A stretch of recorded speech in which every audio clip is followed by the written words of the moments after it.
Welcome to YNC news. చేపల వేట నిషేధ సమయంలో ప్రభుత్వం అందించాల్సిన పరిహారం కోసం మత్స్యకారులకు ఎదురుచూపులు తప్పడం లేదు.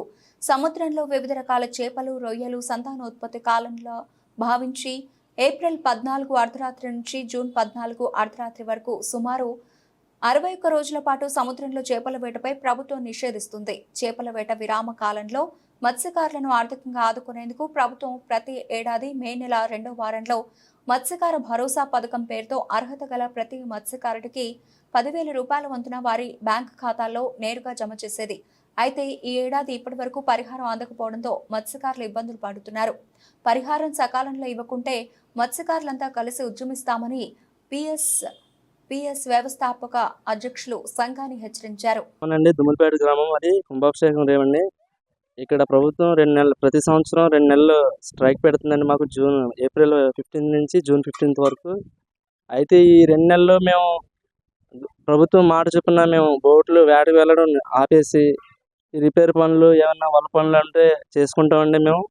కాకపోతే ఈ 2 నెలల్లో మాకు ప్రతి సంవత్సరం 10,000 చొప్పున ప్రభుత్వం తరఫున సహాయం అందేదండి. అది ఎప్పుడూ మళ్ళీ తిరిగి జూన్ 15 తర్వాత ఎప్పుడో మాకు అకౌంట్లో జమ అయ్యేదండి. కానీ అలా ఇవ్వడం వల్ల మాకు యూజ్ ఏముందండి? ప్రజెంట్ వెంటనే ఇస్తే మాకు ఈ 2 నెలలు మాకు ఇంట్లో బచ్చం చేసుకోవడానికి మా అవసరాలకు ఉపయోగపడతాయండి. ఇలాంటి ఖాళీ టైంలో మాకు ప్రభుత్వం ఆదుకోకపోతే ఇచ్చిన డబ్బులు కూడా ఇచ్చిందే చాలా తక్కువ అండి. ఇచ్చింది కూడా మళ్ళీ మేము యాడ్ చేసుకునే టైంలో ఇస్తున్నారు. అప్పుడు మాకు యూజ్ ఏముంటుందండి? ఇచ్చేది తక్షణమే ఇస్తే, మాకు స్ట్రైక్ పెట్టిన వెంటనే ఇస్తే అది మాకు మా కుటుంబాలకు ఉపయోగపడుతుందని మేము ఆలోచిస్తున్నామండి. అది కూడా ఇచ్చేది చాలా తక్కువ అండి. ఈ రోజుల్లో 10,000 అంటే ఒక ఫ్యామిలీకి 2 నెలలు ఎలా సరిపోద్దో అది కూడా ప్రభుత్వం దృష్టికి తీసుకెళ్లాలని అందరినీ మేము కోరుకుంటున్నామండి. ఇంకా వీళ్ళకి మేము ఇక్కడ పని చేయించేటప్పుడు వీళ్ళకి రోజు ఎంతో కొంత మేము వాళ్ళకి వాళ్ళ ఇంట్లో పోషించుకోవడానికి ఇవ్వాలండి. అలా ఇవ్వాలన్నా మా దగ్గర ఎంతో కొంత మనీ ఉండాలండి. ఇంత అప్పులు చేసి, ఇన్ని బోట్లు చేసి ఎంత చేసినా మాకు ఎవరు పట్టించుకోవడం లేదండి. ప్రభుత్వం మాటకి మేము కట్టుబడి ఉంటున్నాం కాబట్టి మమ్మల్ని కూడా దృష్టిలో పెట్టుకొని వాళ్ళు కూడా మాకు సహాయం చేయాలి ప్రతి విషయంలో.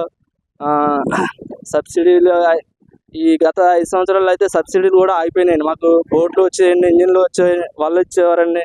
అవి ఏమి రాలేదండి. ఈసారి సబ్సిడీలు కూడా తగ్గిపోయినాయండి. ఇప్పుడు బోట్లు 10 మంది వేటకి వెళ్తారండి ఒక్కొక్క బోట్లో. కానీ ప్రభుత్వం ఇచ్చేది ఒక 6గురికే లిమిట్ ఇస్తున్నారండి. ఈ 10,000 ఇచ్చే 2 నెలల స్టైఫండ్ 10,000 6గురికే ఇస్తున్నారండి. మిగిలిన 40 పరిస్థితి ఏంటండి? అది కూడా ఈ 6గురికే పెట్టినప్పుడు కూడా 6గురు కూడా ప్రాపర్గా పట్టలేదండి. ఏదో ఒక కారణం చేత ఆపేస్తున్నారండి. ఇచ్చేది కూడా కరెక్ట్గా ఎవరికి ఇవ్వట్లేదండి.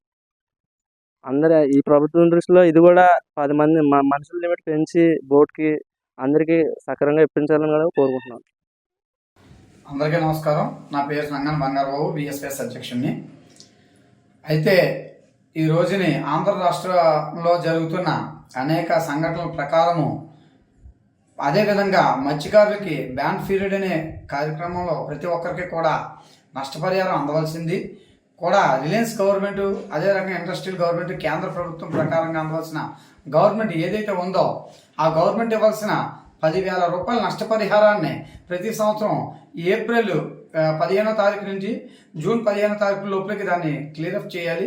ఈ లోపల మే 15 కల్లా ప్రతిదీ కూడా డిక్లరేషన్ చేసి ప్రతి ఒక్కరికి కాంపన్సేషన్కి ఎంతమంది అర్హులో లేంటో అనేది చూడాలి.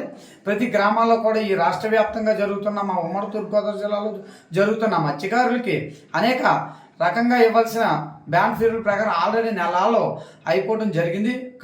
బోట్లు కట్టేసి ఉపాధి కోల్పోయి ఫీల్డ్ ప్రకారంగా సముద్రంలో జరిగిన గుడ్డు ఏదైతే పెరుగుతుందో సముద్ర సీసోర్స్లో సంపద పెరుగుతుందనే ఒక సాగుతోటి ఈ రోజు దాకా వ్యవహారం కొనసాగుతూ జరిగింది. ఎక్కడైతే ఉన్నారో మా 15 కులాలు సంబంధించిన మత్స్యకారులందరూ కూడా ఫిష్ బ్యాండ్ ఆఫ్ చేసుకుని ఉపాధి కోల్పోయి, అదేవిధంగా సముద్రంలో దిగలేక గోదావరిలో దిగలేక నష్టపోయి చాలా వరకు ఇబ్బందులు పడుతున్నారు. ఈ ఒక్క నెలల వ్యవధిలో రావాల్సిన డబ్బులు ఇప్పటికే డిక్లరేషన్ చేయకపోతే ఇంకా రానున్న రోజుల్లో జూన్ 4వ తారీఖున ఎలక్షన్ ప్రక్రియ ప్రకారం దాటితే ప్రభుత్వ అధికారులు అనేక విధుల్లో నిర్వహించడానికి వెళ్ళిపోతూ ఉంటారు. ఈ మత్స్యకారుల సంపదకి రావాల్సిన కంపెనీ ఏదైతే రిలయన్స్ ఫౌండేషన్ వారు ఇచ్చిన డబ్బులు ఉన్నాయో ఆ మత్స్యకార సంపదకి పొలిటికల్ అయిన రాజకీయ నాయకులకి సంబంధాలు లేవి. ఇది ఒక మత్స్యకారులకి ప్రభుత్వ అధికారులకి సంబంధించింది. ఫిషరీస్ జేడీ గారికి, ఫిషరీస్ డిపార్ట్మెంట్ వారికి, కమిషనర్ గారికి సంబంధించినవి. మత్స్యకారులకి ప్రత్యేకమైన శాఖ ఉంది.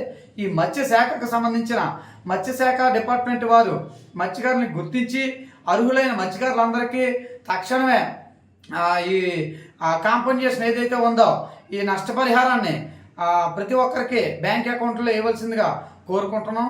ఇదే కానీ జరగని సమక్షంలో బిఎస్పిఎస్ సంస్థ తరపున రాష్ట్ర వ్యాప్తంగా ఉద్యమాన్ని ఎదురుగా తీసుకెళ్లి ఉమ్మడి తూర్పుగోదావరి జిల్లాలో కాకినాడ నడిబొడ్డులో భారీ ఎత్తున ధర్నా దీక్షని కొనసాగించడానికి, ప్రభుత్వ అధికారుల చేతే వాళ్ళపైనే పోరాటాన్ని కొనసాగించడానికి కూడా మేము సిద్ధంగా ఉన్నామని ఈ సభాముఖంగా తెలియబడుతున్నాం.